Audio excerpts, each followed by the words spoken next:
Ahoy and welcome back to the Blizzard podcast, inspired by all things RRS Discovery. I'm very excited to be exploring a lesser known part in the story of Scott's 1901 Discovery expedition in today's episode, with our guest who I am privileged to be joined by. Liam Maloney is a historian and friend of us here on RRS Discovery. After BA and MA degrees at University College Dublin with work concerning the tumultuous religious and political history of 17th century Ireland, Liam began working on polar history. Having worked at the Shackleton Endurance Exhibition in Dundee, South County Dublin, he researches polar exploration, maintains the Shackleton's Endurance blog and Facebook page, and has had papers published in the James Caird Society Journal. Historian of the Antarctic team aboard Norwegian Star cruise ship in 2023, he has been in Antarctic waters and presented talks while stumbling on stage due to the ship's pitching in Drake's Passage. Other previous research projects include the history of Dublin, its schools, markets and social history. He lives in Swords, North County Dublin, and currently works in nearby Malahide Castle. So, as you can imagine, there are dozens of topics that we could pick Liam's brains on related to Antarctic exploration. With the coming of November, though, we have decided to peer into the fascinating lecture series that Captain Scott would undertake in Scotland in November 1904, following the success of his Antarctic expedition on Discovery. These stories have been uncovered as part of Liam's wider research project on Scott in Scotland, and are really special glimpses into the activities and thoughts that consumed Robert Falcon Scott's mind after 2 years spent in the frozen south.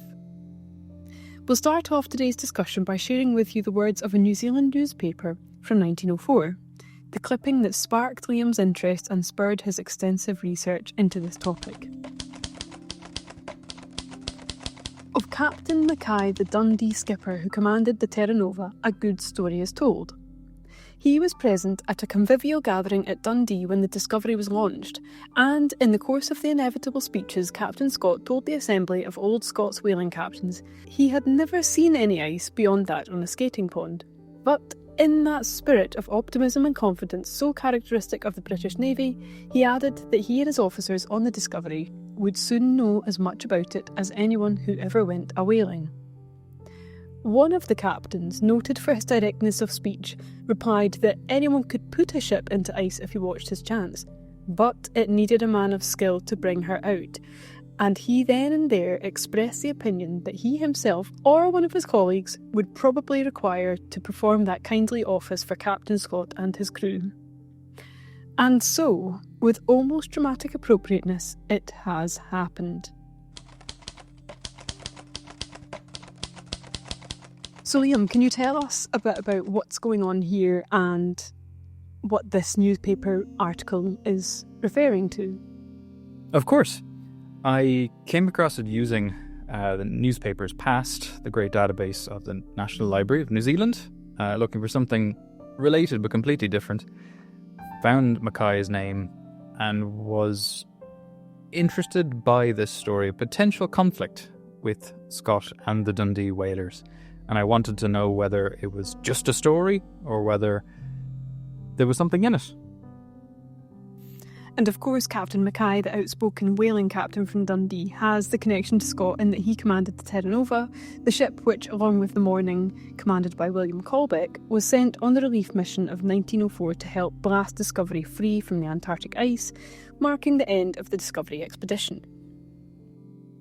Exactly, yeah. It was the second of the two relief ships. It caused a little bit of unfriendliness when Terra Nova arrived to McMurdo Sound, but I think we'll get to that a little bit later on. But a big Dundee effort, and that's what makes this particular story significant for this paper and, of course, for Discovery in Dundee now. Following the relief mission then, can we assume that the focus of public attention and press turned back to the Discovery expedition as a whole, and its breakthroughs and its stories and such like? You're right, the focus was really on Discovery, Scott, the officers and the seamen of the ship. The relief ships found more, shall we say, fame, notoriety in their localities. So we'll return to that a little bit later on. So Morning, the first of the relief ships, found much celebration in Hull, where the men often hailed, and the similar with Terra Nova and Dundee. But the focus really was with Scott and Discovery. They returned to the UK in September 1904. They were off Spithead on the 10th of September and pulled to Portsmouth. There was a banquet in Portsmouth at Town Hall a few days later on the 13th to welcome them. Initially, they received the welcome from Sir Clement Robert Markham, shall we say, the godfather of the expedition, a towering character, like him or love him or hate him, at the Royal Geographical Society. The banquet was held at the Town Hall, and they had the kind of a civic greeting from the mayor. Mayor Pink was his name. So then, the way I see it is it's a progression to London, to the imperial capital. So from Portsmouth, they moved to Gravesend, spent a little time there. They were welcomed by the mayor of Gravesend there, again, this civic reception, before moving on to the same day, 15th September, to the East India Dock of London. They arrived kind of quietly. Nobody was really expecting them, so it was a quiet reception initially. But the next day there was a luncheon, and I like this idea. It was held in a converted shed in East India Dock, which is in the Isle of Dogs, today's Canary Wharf. So I expect it's quite well converted and well decorated, as the occasion allowed. Because the expedition overall was meant to be a collaboration between the learned societies, they were welcomed by the president of the Royal Society, Kemp. It was attended by Discovery men, the officers, but also, again, by Markham and other big hitters, shall we say, so flag officers of the Royal Navy, representing the Navy and the Admiralty. There was a sheriff from the Lord Mayor of London, and Shackleton was also there, Sir Ernest Shackleton, not Sir Ernest yet. He was there. He was third officer of Discovery and sent home early invalided by Scott due to his ill health on the furthest south march. So that all seemed to go very well, very nice. From a shed in the docks to the Criterion restaurant in Piccadilly later on that evening, there's a big dinner hosted by the Royal Geographical Society. And again, lots of back-patting speeches, but significantly I like to just mention here that William Spears Bruce was in attendance. He was the leader of the Scottish National Antarctic Expedition that had returned home very soon before Discovery, and we'll talk about Scotia and that expedition a little later on. So that's the kind of the first section of the civic reception for Scott and Discovery. And also worth noting with that reception was that one of the accolades presented to Scott was his promotion to captain. So although we refer to him as Captain Scott, he was actually a commander during the Discovery expedition. Absolutely, yeah. You can see his promotion in the Navy as part of that official recognition and reward for his work with Discovery. So indeed, you're absolutely right. He was promoted to commander in 1900, and with direct relevance to his work with Discovery, he was promoted to captain of His Majesty's Navy, the Royal Navy, dated from the 10th of September, so the day he stepped foot back on the soil of the United Kingdom. We can also see other rewards he was granted. He was promoted in the Royal Victorian Order as well. He had been made a member of the 4th class of this Victorian Order, a chivalric order, in August 1901, before Discovery left the United Kingdom. And on his return, he was promoted to commander as of October 1904. So in his post-nominals, the letters after his name, he went from MVO to CVO. So that is the award is given directly from the monarch. It's not a government reward. It was expected that he would receive such things, maybe a knighthood, or maybe a knighthood in another of the chivalric orders, the Order of the Bath. He could have been created a Knight Commander of the Bath. That was expected by some, but that was not forthcoming. We can also see the Polar Medal, the now very famous, very rare Polar Medal, was granted to Scott and to the men of Discovery, as well as Morning and Terra Nova. They had to wait a little while. They weren't awarded in Buckingham Palace until December 1905, the next year, but it was given to Scott and the men. The polar medal can be seen as a development of the previously awarded Arctic medal, which was created in the 1850s to recognise and reward those who had been on Arctic expeditions from 1818 to, I think it was 1857. It was awarded then, mostly for those early days, expeditions like Parry to the northern polar regions, and then later to mostly the relief and attempted rescue missions for the Lost Franklin expedition. It was then awarded again later in the 1870s for the 1875-76 Arctic expedition, and then it's kind of transformed, if you will, into the Polar Medal of 1904. And I suppose all of this really gives you an idea of the sense of ceremony, of celebration, jubilation around the expedition's return, and the reception that Scott and his men received. And this was just the beginning, wasn't it? There was very little time for rest when Captain Scott came back before he travelled up to Balmoral for a very special royal visit. You're absolutely right. Yeah, he was only back about 2 or 3 weeks, and he was then summoned to Balmoral to attend the king. So Balmoral was and continues to be a private residence of the royal family in Aberdeenshire. So it was tradition by then, in the reign of Edward VII, to use Balmoral as a seasonal retreat for hunting, for gatherings, for time away from the capital, I suppose.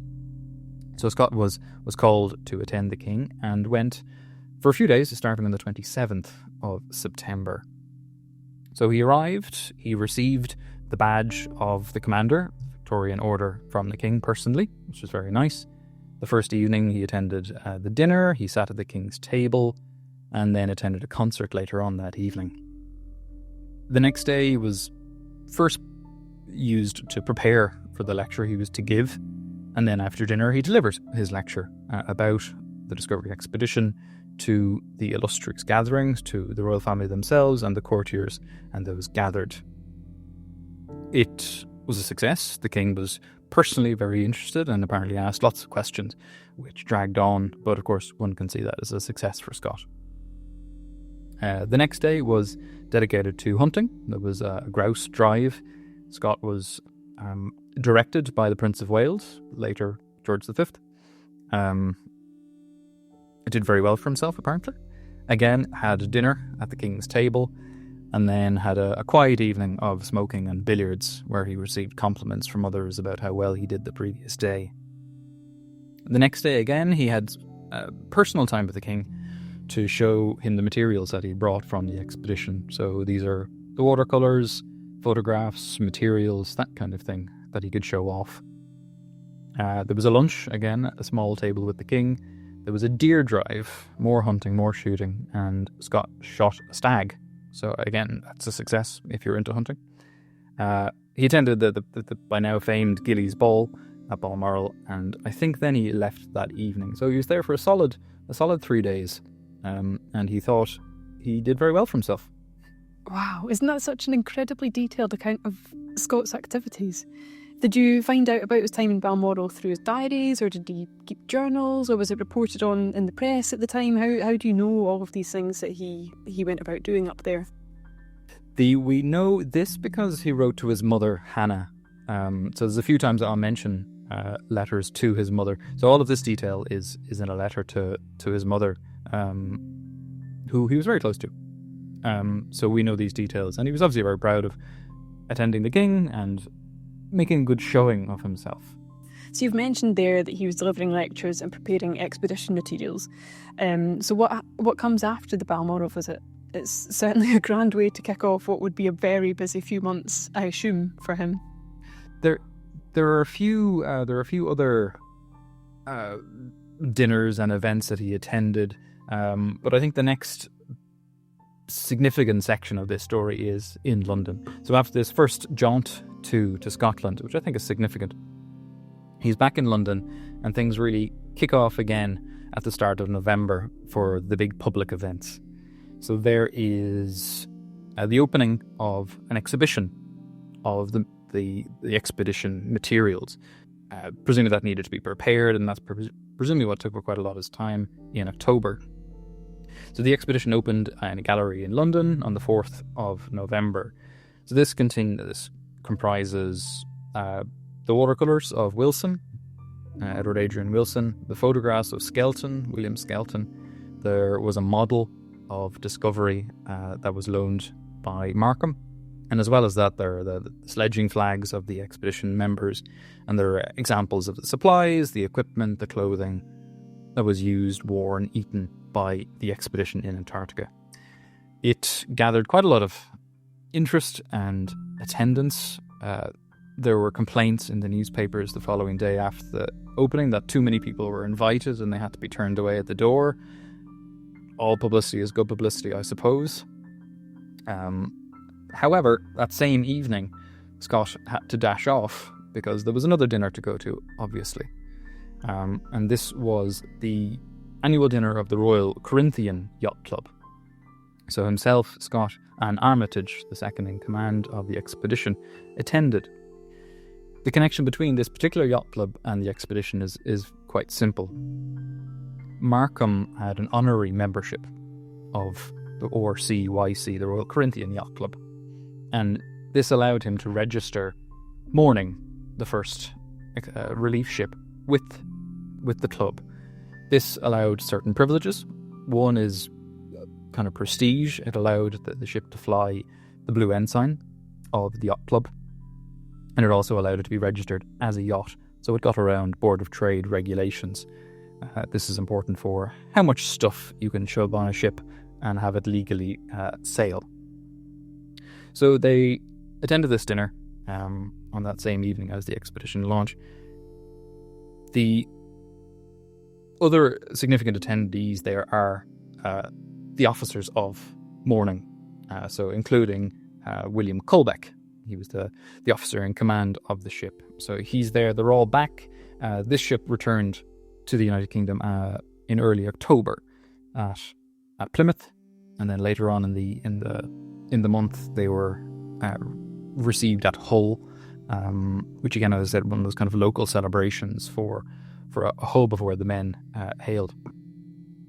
So then they were ready for the London season and came south to be part of these dinners and receptions. The next night they were out in the town again, Scott and Colbeck this time, at the Savage Club dinner on the 5th of November. And this is more back slapping, all very wonderful, great speeches, toasts. But significantly, Smith, the designer of Discovery, was there, and he presided over the meeting, which I think is quite cool. Isn't it wonderful to hear how many figures got involved in this season of celebrations? Does there appear to have been a particular highlight for Scott when he was in London? Anything that he's written about in particular? It seems 2 big lectures were the height of the London season for Scott. They're in November again. They're just after the opening of the exhibition. There's a big lecture on the 7th of November. It's a meeting of the Royal Geographical Society at the Royal Albert Hall, just down the road from the RGS's premises in Kensington facing Hyde Park. It was a very significant event. Sold out venue, 7,000 people-ish. Lots of ceremony. Significantly, Scott was awarded the Royal Geographical Society's gold medal, as well as a different gold medal from the Philadelphia Geographical Society. He wasn't the only one to receive fancy things that evening. Colbeck, master of Morning, received a silver loving cup, which is very nice, which is still in the family possession. And Markham received from the men of Discovery this statuette of a man in sledging attire dragging a sledge behind him. And even later in life, it was said that it was amongst his prized possessions. So the lecture itself was, again, as I said, a meeting of the RGS, somewhat exclusive. So the next evening filled in the gaps. Scott gave another public lecture. This was his first, as I say, public lecture at St James's Hall, again in London. Again, it went very well. He was received very well. Lots of applause, lots of acclaim. He seemed to have the 9th of November off, but again, he had another lecture on the 10th, and this was across the other side of Hyde Park in Paddington. Again, a public lecture, and again, went very well for Scott. So I think that was really the height of the London celebrations for Scott's return. Just imagine being in the room for one of those lectures. You just, wow. And then, obviously, after his London season concludes, Scotland is next on the list for Robert Falcon Scott. Indeed. So after the glories of the imperial capital, Scott takes a short, emphasis on short, tour of Scott. It's a short lecture tour, so we've got Edinburgh, onto Glasgow, and then Dundee. It kicks off with a big lecture in Edinburgh. That's the first day. So he's straight from the big London events straight to Edinburgh. So that last Paddington lecture is the 10th, and he's right up in Edinburgh the next day on the 11th of November. It's held under the auspices of the Royal Scottish Geographical Society. The president, Geikie, he chaired the event, and similarly to the welcome he received in London, Scott was presented with the Society's Livingston Gold Medal. So that's very significant. However, Scott was there, but he has apprehensions. He has worries about Scotland. He is worried how he'll be received for various reasons. And I think some of these may have been in his own head. I'm sure we'll come back to those points a little later. But again, as he wrote to his mother, he said it didn't really take him very long to realise the differences between his English and Scottish audiences. I think the way he means that is one is safe and one is a little bit uncertain. He just doesn't know how they're going to receive him.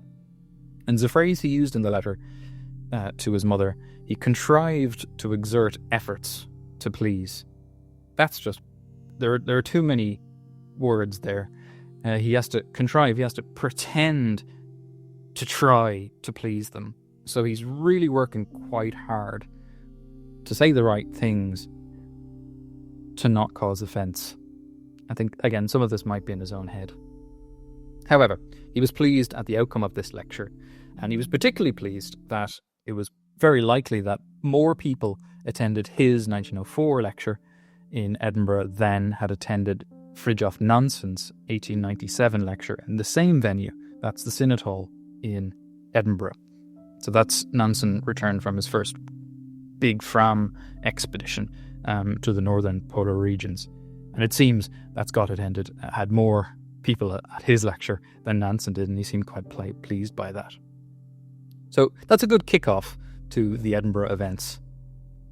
The next evening, the 12th, there was a significant dinner. So this was again under the auspices of the Royal Scottish Geographical Society. It was their annual dinner, but this particular dinner in 1904 was significant as it was their 20th anniversary dinner, a significant date for any institution. So those of you who have now done the quick maths will understand that the society was founded in October 1884, and they had the privilege of adding royal to the beginning of their name by 1887. This dinner was held in the North British Station Hotel in Princes Street, now called the Balmoral Hotel, still there at the end of Princes Street.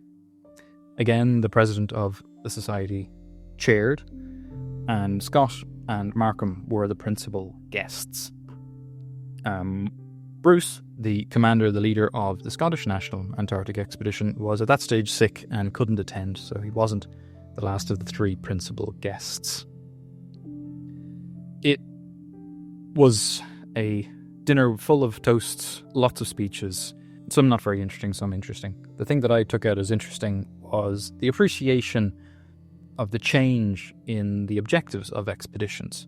So it was said that expeditions into the polar regions or other parts of the world in previous centuries had been about glory or gold or converting folks.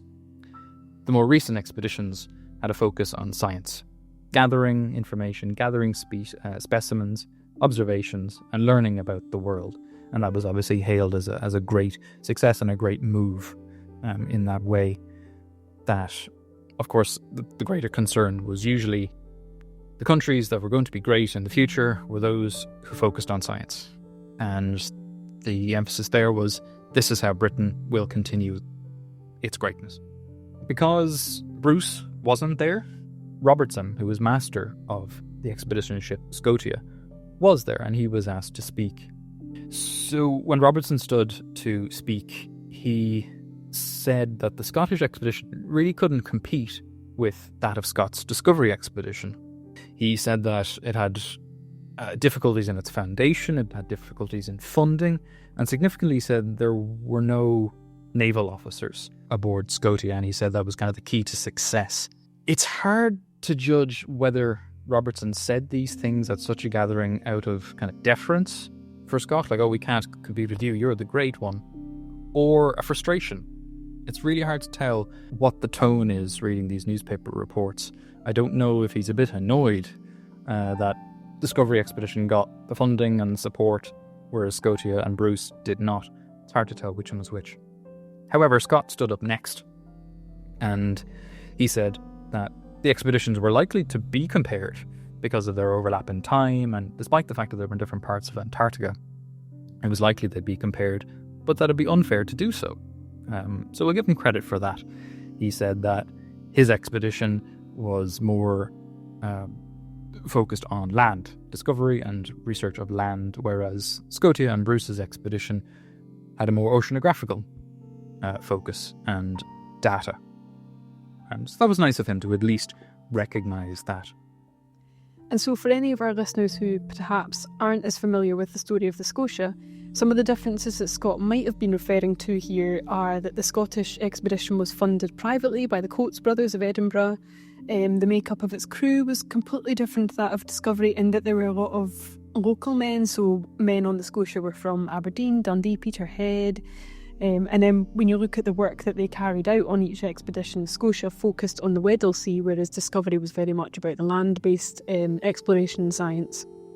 Indeed, yeah. Bruce specifically did not want Scotia locked in the ice and changed his programme so that, because that was a fear. So Bruce returned to Laurie Island in the South Orkneys, and one of its greatest successes is the foundation of the first permanent research centre, a research station on Laurie Island, which was controlled by the Scottish expedition first, and then the Argentinian authorities later on. So they both had different focuses, different areas, different strategies, and this kind of comparison, I suppose I would agree with Scott that it's not totally fair. The local flair of the men of the expedition was reflected, I suppose, again in their reception home. If you want to compare that with Scott's return to Portsmouth and then Gravesend and London, Scotia returned to Scotland.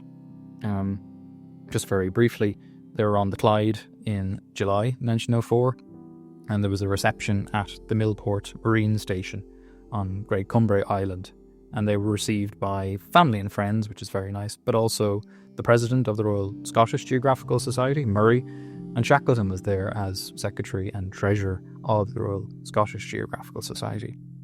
The president, Murray, presented the gold medal of the society to Bruce. There was a big celebratory lunch there at Millport, and then they moved on to Gurrock Bay, just west of Greenock. So again, a Scottish reception, and that was a more broader civic, popular reception. In the story of the Scotia there we voyaged to the Clyde, which is also where Captain Scott's next stop was, in the city of Glasgow. Following the dinner in Edinburgh on the 12th, the RSGS 20th anniversary dinner, it seems Scott had the 13th of November to himself. It seems he was with Shackleton and possibly with William Beardmore. The next day, the 14th, his second lecture was to occur in Glasgow. It was held at the Grand Hall as part of the St Andrew's Halls near Charing Cross Station. This complex of buildings seems to have been damaged severely in the 1960s, but if anyone's familiar with the Mitchell Library today in Glasgow, it's that complex there. So the meeting was held under the auspices of the Glasgow branch of the RSGS, and a fellow called Anderson presided over the meeting. There were some big names at the gathering. The Marquess of Graham, the later Duke of Montrose, and the Vice Admiral, later Admiral of the Fleet, Wilson, were there. So the nobility, as well as the naval establishment of the Admiralty, were represented. From a more local concern, the principal of the University of Glasgow, Story, he also attended. It seemed that it was much the same as his lecture in Edinburgh, and things seemed to go well, and Scott was happy with how it all fared. However, the next day, the 15th of November, was what can be seen as the highlight of this short Scottish tour, the lecture in Dundee. Now, I'll just remind our listeners of the article that we read at the very start of this episode on the experienced Dundee whalers who remarked on the difficulties of getting ships in and out of the ice when Discovery was launched, as a bit of a backdrop, I suppose, to this Dundee lecture. The lecture was chaired by the Earl of Camperdown, and it was held in the Kinnaird Hall on Bank Street, which is sadly no longer there, and it was all organised primarily by the Secretary of the Dundee branch of the RSGS. Liam, how did the lecture go for Captain Scott in the City of Discovery? I mean, it's a brilliant opportunity for Scott to have been bringing the story back to where it all began with the building of the ship and whatnot. How did that kind of play into his mind when he was giving that lecture? Scott was particularly worried about his presentation in Dundee. He was worried for various reasons, be they real and or imagined. The first reason was the presence of Dundee whalers in the audience. So these were the kind of men who had been aboard Terra Nova, the second of the release ships for the expedition that travelled south to assist in the breaking up of the ice around Discovery so that she'd be freed to leave McMurdo Sound and return home. Scott seemed to be worried about saying something to set them off and maybe complain to him and his mindset. So that was one of his concerns. Another was the presence of shipbuilders, of course, as well as Arctic whaling, shipbuilding, a big presence in Dundee at the time. So I suppose it's not just the shipbuilders he was worried about, but all the subsidiary trades and tradesmen who were there as well. Of course, the important part of this story is Discovery being built in Dundee. I won't obviously tell that story now because, of course, we can go and visit her, RRS Discovery in Dundee at Discovery Point now. But very briefly, the contract for Discovery being built was signed in December 1899. The keel was laid in March 1900, and then she was launched the following March in 1901. I would imagine that going to a place where Discovery was built would have been an advantage to Scott. He could say, "You made the ship that I use to go to all these wonderful places." However, he was worried about how to present the ship in his stories, because despite the ship being built in Dundee, there were issues with her, and he wondered presumably how to what tone to use, and how maybe to make the jokes about her, or just to leave all that stuff out. It would have been in his mind, and those in the room, I think. So despite this, the lecture went ahead. The chairman for the meeting was Weinberg. He was the chairman of the Dundee branch.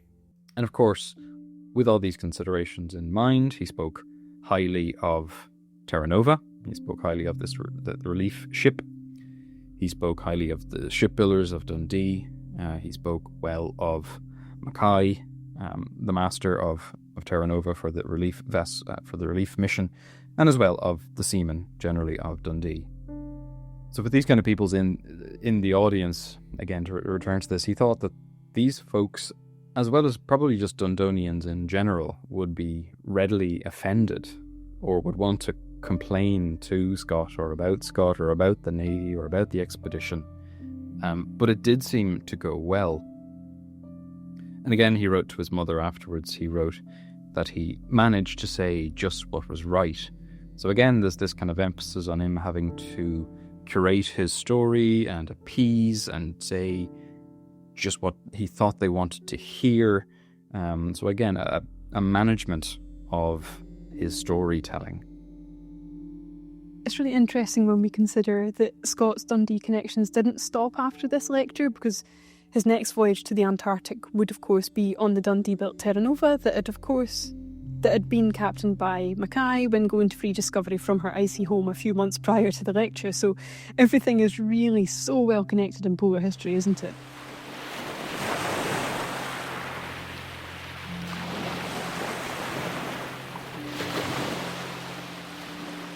And I suppose that brings me on to my next question and the next part of our discussion quite nicely, that unearthing this myriad of stories and viewpoints doesn't happen overnight. So how did you go about undertaking your research and what kind of sources did you use? I tried to use a variety of sources to put this piece together. I relied a lot on newspapers. This was mostly a narrative style research piece, and I just wanted to get the dates and the narrative down. So I used newspapers a lot. And I tried to use the newspapers from the place where the occurrence was happening. So Portsmouth papers for the arrival of the ship at Portsmouth, Glasgow newspapers for the Glasgow lecture. You get the idea. I tried to keep it as local as I could. So that's mostly where that information comes from.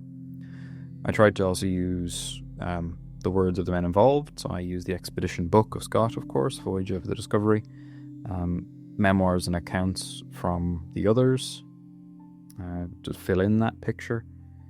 And then kind of on top of that, it's kind of the secondary literature, so the biographies of Scott and of others, and then the history books about the expedition in general. So that helped to fill out that picture. And then for the other kind of contextual information, I use quite a lot of online sources, databases, that kind of thing. So for that, for the honours, for the medals given, and the awards and honours granted, I use things like the London Gazette to go straight from the government, and then different databases for naval personnel and their careers, things like the Dreadnought Project online. And then more broadly for things like the venues where the lectures were held, I use maps in the National Library of Scotland, and then just different kind of sources to discuss the individuals. Again, for that kind of context. So I hope to use a wide variety of sources. That's fantastic. Thank you for sharing that with us. So I'm curious to know, what were the wider themes that arose in your research? Yeah, I think there are some bigger themes, bigger ideas that I tried to portray in this piece. The first is something that has almost been more interesting to me of late than Antarctica itself or Antarctic exploration, and that is what it meant for, what we call it, the home market for these expeditions to go to Antarctica. So in our discussion here, we've spoken very little about Antarctica itself or the expedition or the exploration. What I think I'm interested in these days is, again, what it meant when they returned. So I've written about Shackleton after his Nimrod expedition and his lectures and his reception home. He was a national hero and all of that. So I've written about a lecture he gave in Dublin in 1909 after the return of Nimrod, and what it meant to high society there to have Shackleton with them and as a hero there. So similarly here with Scott and Shackleton after Discovery, I'm trying to see what it meant, how their stories were portrayed, how their endeavours fit into the priorities of the society at home, and how that was shown through the events. I think that's one of the bigger themes I'm trying to get at with the focus on the post-expedition reception. And kind of secondly, another wider theme is a comparison between Scott and Shackleton as individuals at different parts of their lives and careers. I don't want to make too much of this because sometimes the comparison between the two is less helpful than it could be. So this is more cursory, and again, it's not for better or worse. It's not to say that one's a greater man than the other, but it's just an interesting comparison to make how they use their time in Scotland. So Scott, as we've just been discussing, was skeptical. He was worried, and didn't spend very much time in Scotland at all. Whereas Shackleton was more open to opportunities that could be grasped in Scotland, and ended up spending quite a length of time there. So I think Scott here is slightly older. He's more he's more confident in his role in his career. He's at that stage a captain in the Royal Navy. He has his name to defend. He's got the expedition name to defend. He's got the Navy to defend as well, and uphold his duties to all of them. Whereas Shackleton's a slightly younger man. He's on the make. He's been previously merchant navy. He wants to increase that. He does want to get on in life, is a phrase he uses a lot. And he's just more willing to see the opportunities and to grasp them. So again, I don't want to make too much of this comparison, but I think it's just interesting in this kind of microcosm of how they engaged with their time in Scotland, that it just shows the two different men in different times in their lives and their progress in their careers. So I think that they're the bigger ideas within this quite narrative-driven focus. And hopefully it'll just allow readers, listeners to just think about them in slightly different ways, hopefully.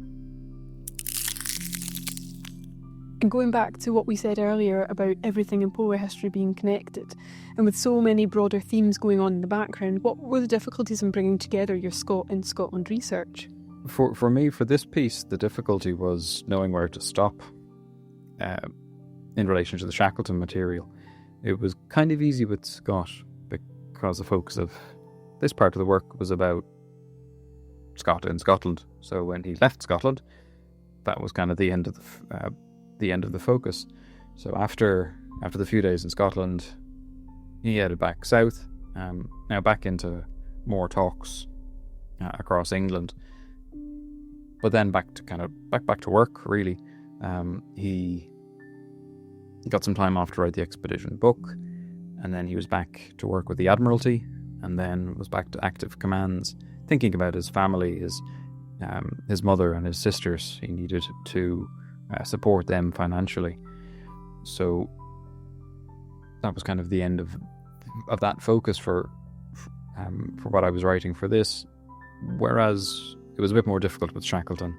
I didn't want the writing to just keep going. I didn't want it to become like a biography.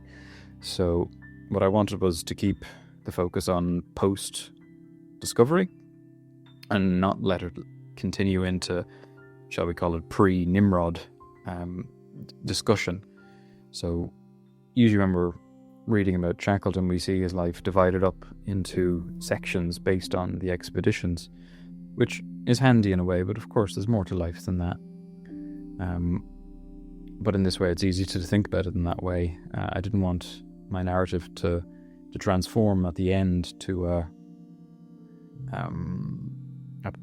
pre-Nimrod preparations. I wanted to cut it before then, and it was just about finding that space and the right way to finish it up, and perhaps leaving it a bit of a cliffhanger, as in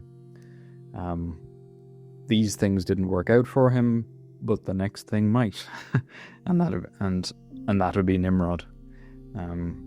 Again, of course, there's lots of connections with Scotland there. Beardmore, his funding primarily. But again, as I said, I want to keep that for a different day. And all of this really shows us what a remarkable depth of knowledge you have on all things polar, so thank you so much for sharing it with us today. Where can people find more of your work and your writing if they would like to know more and they would like to explore more topics and more, more of these kind of hidden stories that you've been uncovering? Yeah, so a lot of the stuff I've written is available online. So mostly it's via a Facebook page that I've managed now for the best part of 10 years. It's just called Shackleton's Endurance. That should be easily findable via an internet search. There's also a website, again, same name. There's a link on the Facebook page. Under the tab on the website, news is kind of blended in with blog pieces I've been writing for, again, the best part of 10 years. As we said earlier on, the James Caird Society Journal now includes 3 of my papers over the years, and they're mostly available online at the Society's website too, in their archive section. I think that's most of it.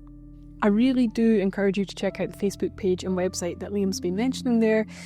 I personally find the anniversary information on the Facebook page in particular to be very fascinating. Just as a reminder of the lives of the polar figures that we know, both before and after their polar activity, I think it's really fascinating, and how it kind of contextualises it all in the wider history of the world that we know so well. So thank you ever so much, Liam, for generously sharing the findings of your research with us today, and for shedding light onto the celebrations and even the worries surrounding Captain Scott's time after the Discovery expedition. It's very special to hear these stories brought to life so vividly, so thank you ever so much for that. You're very welcome. I've really enjoyed contributing to the Blizzard. Thank you very much. Thank you also to our listeners for joining us for this discussion. I hope that you've enjoyed it, and that we'll see you next month for the 6th episode of The Blizzard, which, I'll give you a heads up, is going to be very festive. We'll see you then.